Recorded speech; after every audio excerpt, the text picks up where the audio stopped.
Welcome to sales Nayak CRM. इस video में हम एंट्री सेगमेंट के सेल्स ऑर्डर मेन्यू के ऊपर डिस्कशंस करने वाले हैं। सेल्स ऑर्डर बेसिकली आपकी कंपनी का कोई भी ऑर्डर है। अब ऑर्डर को सिस्टम में आप ऐड कैसे करेंगे, जनरेट करेंगे, या पंच कैसे करेंगे सिस्टम में, हम वो देखने वाले हैं इस वीडियो में। सो आपको सिंपली एंट्री सेगमेंट पे जाना है, आपको सेल्स ऑर्डर पे क्लिक करना है, न्यू सेल्स ऑर्डर पे क्लिक करना है, और यहाँ पे आकर आपको जो प्रीवियस ऑर्डर्स आपने जिन भी कंपनियों के क्रिएट करे हैं वो सारे ऑर्डर्स आपको देखने को मिलेंगे, उनके स्टेटस, उनके order number, customer information, contact person information के साथ किस वैल्यू का ऑर्डर है, विद जीएसटी क्या वैल्यू है, उनकी पेमेंट डिटेल्स और मैनेजमेंट की डिस्कशंस, और किस ब्रांच का ऑर्डर है। ये सभी इंफॉर्मेशन आपको मेन विंडो में मिलेगी। अभी हमें एक नया ऑर्डर कैसे क्रिएट करना है, आपको सिंपली कॉर्नर पे एक ऐड बटन देखने को मिलेगा। आप इस पे क्लिक करेंगे जैसे ही ऐड पे, तो आपकी ये ऑर्डर विंडो ओपन हो जाएगी। ऑर्डर विंडो में सबसे पहले सिंपली आप जैसे सिलेक्ट करते थे कोटेशन में, परफॉर्मा में, सिंपली यहाँ से आपको सिलेक्ट करना है कि ये जीएसटी टाइप क्या है, लोकल, स्टेट या इंटरस्टेट या एक्सपोर्ट। तो आप जैसे इंटरस्टेट सिलेक्ट कर रहे हैं, इसके बाद आपके पास डेट और करेंसी ये ऑटो सिलेक्टेड होगी। ब्रांच आप यहाँ से डिफाइन कर सकते हैं किस ब्रांच का ये ऑर्डर है।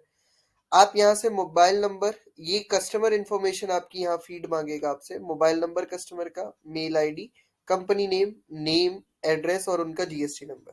अगर आपने ये कस्टमर को पहले से ही फीड करा हुआ सिस्टम में, पार्टी के अंदर जो आपका डेटा था सिस्टम के अंदर, वो कस्टमर ने ही आपको ऑर्डर दिया है, तो आप यहाँ से सर्चेबिलिटी पे क्लिक कीजिएगा।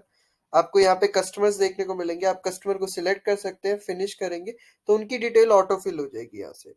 इस ऑर्डर की क्या डिलीवरी और क्लोजर डेट है वो आप यहाँ से सिलेक्ट कर सकते हैं। इसके ऊपर, ऑर्डर के ऊपर कोई आपको मैनेजर डिसाइड करना है और उसके बाद सब एडमिन डिसाइड करना है जो इस ऑर्डर को मैनेज करेंगे। तो आप यहाँ से हेड और सब हेड डिसाइड कर सकते हैं। हेड में एग्जांपल के लिए हम अकमल जी को सिलेक्ट करते हैं, और यूजर में हम मोहित को सिलेक्ट कर लेते हैं। तो ये आपके ऑर्डर के ऊपर परस्यूइंग हेड अकमल जी बन गए और मोहित जी इसके सब एडमिन बन गए। इस ऑर्डर के ऊपर जो भी एक्टिविटीज होंगी उन पे अकमल जी सारी व्यू कर सकते हैं और सब एक्शंस को देख सकते हैं। अगर कस्टमर से इस ऑर्डर से पहले कोई पीओ आया था तो उसका पीओ नंबर हम इसमें ऐड कर सकते हैं, और पीओ की डेट, जब पीओ में आया था उसकी डेट हम यहाँ पे फीड कर सकते हैं। नेक्स्ट ऑप्शन है प्रोडक्ट सिलेक्शन का। प्रोडक्ट, अब जो भी प्रोडक्ट का ऑर्डर आया है आप उसे जा तो मास्टर से सिलेक्ट कर सकते हैं। अगर हम मास्टर सिलेक्शन का ऑप्शन है, जैसे सेमी ऑटोमेटिक स्ट्रैपिंग मशीन का ऑर्डर है, मैंने उसे सिलेक्ट करा, फिनिश करा, ऑटोमेटिकली उसकी डिटेल, जीएसटी, डिस्काउंट, डिफॉल्ट, जो भी मैंने उसके मास्टर्स में फीड करा था प्रोडक्ट के, वो ऑटो सिलेक्ट होकर यहाँ पे आ चुका है। यहाँ से अगर कोई नया प्रोडक्ट ऐड करना है तो मेरे पास वो ऑप्शन भी है, मैं डायरेक्टली मास्टर्स में नहीं जाना पड़ेगा, मैं यहीं से ऐड कर लूंगा। प्रोडक्ट भी मैं ऐसे ऐड कर सकता हूँ और ऐसे ही मैं कोई पार्टी को भी ऐड कर सकता हूँ सिस्टम में। नेक्स्ट ऑप्शन है आपके पास इस ऑर्डर का स्टेटस, वो ऑटो सिलेक्टेड आपका जो डिफॉल्ट स्टेटस है वो आ जाएगा। ऑर्डर की क्या कैटेगरी है, आप कैटेगरी डिफाइन कर सकते हैं। ऑर्डर मैनेजर आपकी ऑटो पिक्ड आईडी होती है, जिस आईडी से आप यूज कर रहे हैं। मैं एडमिन अकाउंट से चला रहा हूँ तो ऑटोमेटिकली मैनेजर एडमिन है। मैं किसी और को मैनेजर बनाना चाहता हूँ, मैं चेंज भी कर सकता हूँ एज एन एडमिन, बट अगर एक यूजर ऑर्डर डाल रहा है तो यूजर का ऑर्डर उसी के ऑर्डर आईडी में सेव होता है। नेक्स्ट ऑप्शन है ऑर्डर टाइप। अब तीन तरह के ऑर्डर्स होते हैं, प्रोडक्ट ऑर्डर, प्रोजेक्ट ऑर्डर और सर्विस ऑर्डर। आपको प्रोडक्ट ऑर्डर चुनेंगे तो अगर जैसे कि एक प्रोडक्ट है लैपटॉप, आप लैपटॉप की ट्रेडिंग करते हैं, तो आप किसी भी इलेक्ट्रॉनिक या किसी भी आइटम की ट्रेडिंग करते हैं तो वो प्रोडक्ट ऑर्डर्स होते हैं मैक्सिमम, कि आप एक प्रोडक्ट को परचेज कर रहे हैं और उस प्रोडक्ट को एक प्राइस पे सेल कर दे रहे हैं, वो प्रोडक्ट ऑर्डर है। आप ऑर्डर टाइप में उसे प्रोडक्ट ऑर्डर सिलेक्ट करेंगे। नेक्स्ट ऑर्डर है आपका प्रोजेक्ट ऑर्डर। प्रोजेक्ट ऑर्डर्स वो होते हैं जैसे कि अगर आपकी एक ऑटोमेशन कंपनी है, आप किसी की मशीनरीज बना के देते हैं, आप ऑटोमेशन लेवल पे कुछ डेवलप करके कस्टमाइज्ड कस्टमर को प्रोवाइड करवाते हैं, तो वो प्रोजेक्ट ऑर्डर्स होते हैं। उसमें आप कस्टमर का प्रोजेक्ट लेंगे पहले, उसके ऊपर आप मैनेजमेंट करेंगे, डिजाइन्स बनाएंगे, उस प्रोजेक्ट को कंप्लीट करेंगे, उसके ऊपर मटेरियल इशू करेंगे, तो उसमें पूरी आपकी ईआरपी के सेगमेंटेड फ्लो चलेंगे। वो आपका एक प्रोजेक्ट ऑर्डर काउंट होता है। थर्ड ऑर्डर होता है सर्विस ऑर्डर। अगर आपने किसी की एएमसी वगैरह के लिए कोई ऑर्डर उठाया है तो वो आपके सर्विस ऑर्डर्स में आ जाता है, तो आप वो सिलेक्ट कर सकते हैं। मैं एक सिंपली प्रोडक्ट ऑर्डर डाल रहा हूँ। प्रोडक्ट ऑर्डर के बाद आप रिमार्क डाल सकते हैं इस ऑर्डर के साथ, आप सेव करेंगे, ये आपका ऑर्डर सेव हो चुका है। ये ऑर्डर सेव होने के बाद आपको ये ऑर्डर विंडो देखेगी, इसमें आपको कस्टमर की इन्फॉर्मेशन दिख जाएगी, कस्टमर की बेसिक इन्फॉर्मेशन, यहाँ पे उसकी सीरियल नंबर और पीओ की इन्फॉर्मेशन और किस प्रोडक्ट का ऑर्डर है वो देखने को मिलेगा। प्रोडक्ट ऑर्डर, अगर ये ऑर्डर मुझे प्रिंट करना है तो मैं डाउनलोड प्रिंट भी कर सकता हूँ। बिफोर अप्रूवल मैं ये नहीं कर सकता, आपको अप्रूवल लेना होगा और फिर जाके ये ऑर्डर पंच्ड माना जाएगा। ऑर्डर बेसिकली आपका यूज होगा आगे आपके टारगेट्स को डिडक्ट करने के लिए भी। तो ऑर्डर पे अप्रूवल सिस्टम होता है, तो आप ऑर्डर पहले ऐड होगा किसी भी यूजर आईडी से और फिर एचओडी या टीएल लेवल पे वो अप्रूव होगा और फिर जाके आगे प्रोसेस होगा कंपनी में। ऑर्डर के ऊपर आपके पास अपडेट का भी ऑप्शन है, आप ऑर्डर को अपडेट कर सकते हैं। सेम कुछ भी प्रोडक्ट अगर इन्फॉर्मेशन इसमें से चेंज करनी है कस्टमर की, जब प्रोडक्ट की जब वैल्यू की कोई इन्फॉर्मेशन चेंज करनी है तो वो यहाँ से चेंज कर सकते हैं। आप इस ऑर्डर के ऊपर कोई पेमेंट आती है तो उसकी पेमेंट रिसीविंग की एक्शन आप यहीं से कर सकते हैं। कब पेमेंट आई थी रिसीविंग डाल सकते हैं, उसकी कितनी वैल्यू आई थी वो डाल सकते हैं, किस मोड से पेमेंट आई थी वो सब आप डायरेक्टली या फिर अकाउंट पे रिफ्लेक्ट करेगी आपके।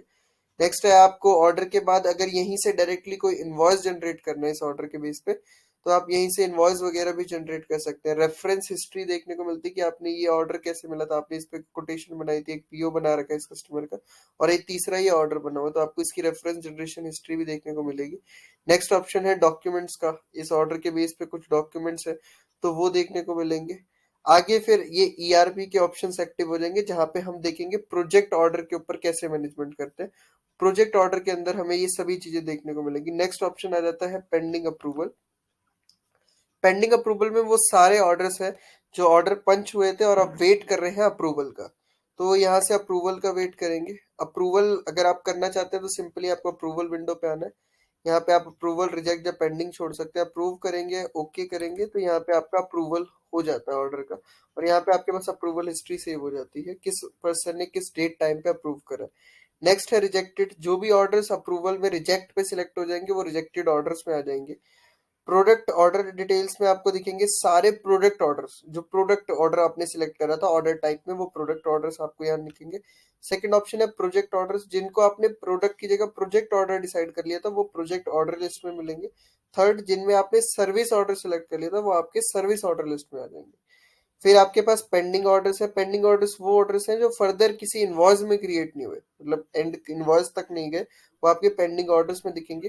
कंप्लीटेड ऑर्डर्स में आपको वो ऑर्डर्स देखने को मिलेंगे जो आगे फर्दर इनवॉइस में कंप्लीट होकर क्रिएट होकर कस्टमर पे एंड पे क्लोज हो चुके हैं। नेक्स्ट आपको होल्ड ऑर्डर्स देखने को मिलेंगे, जो ऑर्डर्स अभी होल्ड पे चल रहे हैं, जो डिलीवरी टाइम जिनका शेड्यूल हुआ था उस पीरियड तक वो कंप्लीट नहीं हुए तो वो होल्ड पे रहेंगे। लॉस्ट ऑर्डर्स वो हो सकते हैं जो ऑर्डर्स आपके वर्क चल रहे थे बट बीच में कस्टमर की वजह से कुछ बाइफरकेशन होने की वजह से उन्होंने मना कर दिया कि ऑर्डर आप नहीं परस्यू करेंगे, तो उसे हम लॉस्ट में ऐड कर लेंगे। ऑर्डर समरी में आपको ओवरऑल ऑर्डर्स दिखेंगे, किस कस्टमर के कौन से ऑर्डर है, वैल्यूज के साथ, उनके पेमेंट्स के साथ, प्लस किस ब्रांच पे कौन सा ऑर्डर है, वो सभी आपको यहाँ देखने को मिलेंगे। नेक्स्ट है आपकी sales order item wise summary details, जहाँ पे आप देख सकते हैं कि मेरे पास टोटल ऑर्डर्स किसके आ रहे हैं और पर्टिकुलर किस प्रोडक्ट के कितने ऑर्डर्स आ रहे हैं।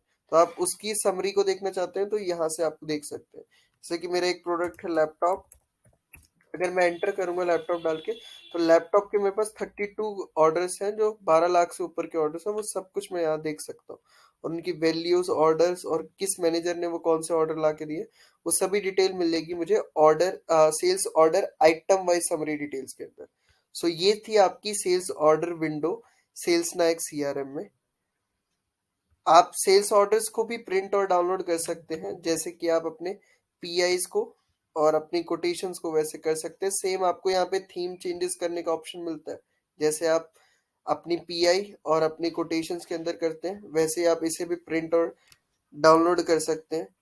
नेक्स्ट ऑप्शन है आपके पास इसे डाउनलोड करने का भी, वो डाउनलोड भी आप यहाँ से ऑर्डर को कर सकते हैं। अगर आपको ऑर्डर मेल करना होता है तो आप यहीं से डाउनलोड करके मेल भी कर सकते हैं।